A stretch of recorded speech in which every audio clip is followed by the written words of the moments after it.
Hello, chismosas y chismosos, and welcome back to Bay Area Housewife of True Crime, where I like to tell the stories of the real cucuys and lloronas of the world. And if you're wondering what that means, it's just the Spanish terms for monster. I'm Audrey, a paralegal turned stay-at-home mom who loves true crime. The cases I cover are wild, topics may be triggering. Viewer and listener discretion is very strongly advised. The people mentioned are innocent until proven guilty in court. With all that being said, grab your hot Cheetos and let's get started on today's case. On December 4th of 2024, a 56-year-old man who introduced himself as Michael Sanders made an appointment for a fake grandchild with a real Feather River Seventh-day Adventist Academy administrator.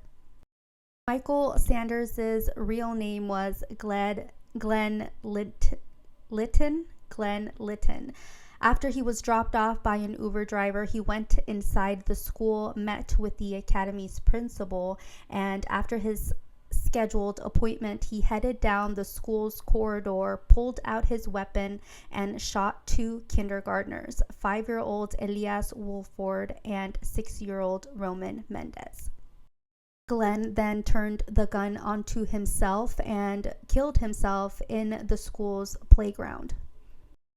Glenn had a long criminal history that included theft, fraud, forgery, and drug-related charges.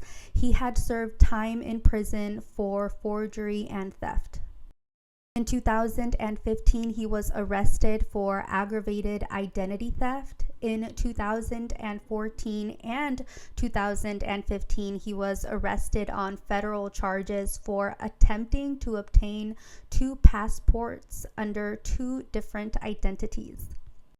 In 2015, in Carson City, Nevada, he filed an application under the name Arthur Jean Lane. Arthur Jean Lane was the name of a man who was convicted of murder in Sacramento. In 2001, Arthur filmed himself tying a rope around his girlfriend's neck, pulling a chair as she was sitting on it, and caused her to die. Arthur sold his personal information to Glenn for $800. With Arthur's information, Glenn filed an application using a fake social security number, fake personal check, and fake credit card, and a fake Nevada's driver's license. For these charges, he pleaded guilty of aggravated identity theft in California and Nevada, and he was sentenced to 2 years and was released in 2018. March of 2024, on his second day of employment at a CVS in Phoenix, Arizona, he stole $1,166 from the cash registers. In November of 2024, he drove off a Chevy dealership in Chico and was arrested the same day in South San Francisco on suspicion of forgery and stealing another vehicle. Once jailed, he was transferred to San Bernardino County on another burglary charge. This real-life cucuy had scheduled another fake grandchild appointment at another Seventh-day Adventist school the very next day. Authorities called this shooting a terrorist attack.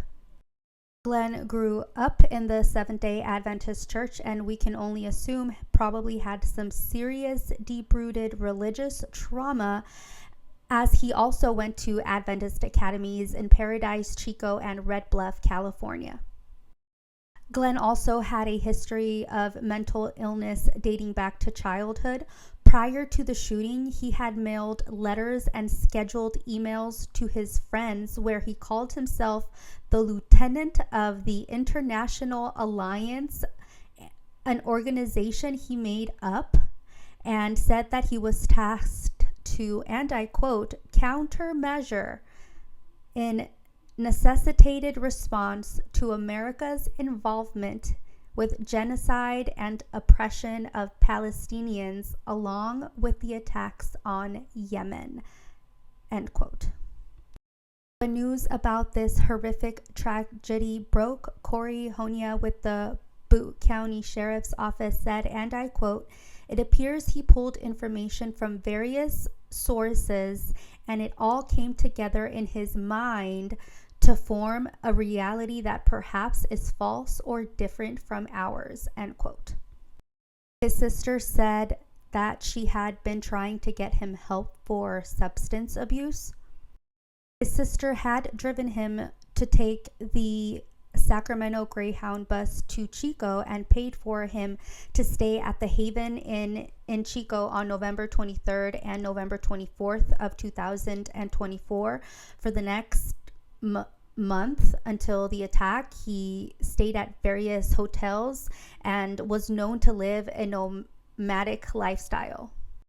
On December 3rd of 2024, he went into a computer repair shop and paid $20 to have a device destroyed. The FBI was able to recover the computer and put the pieces back together.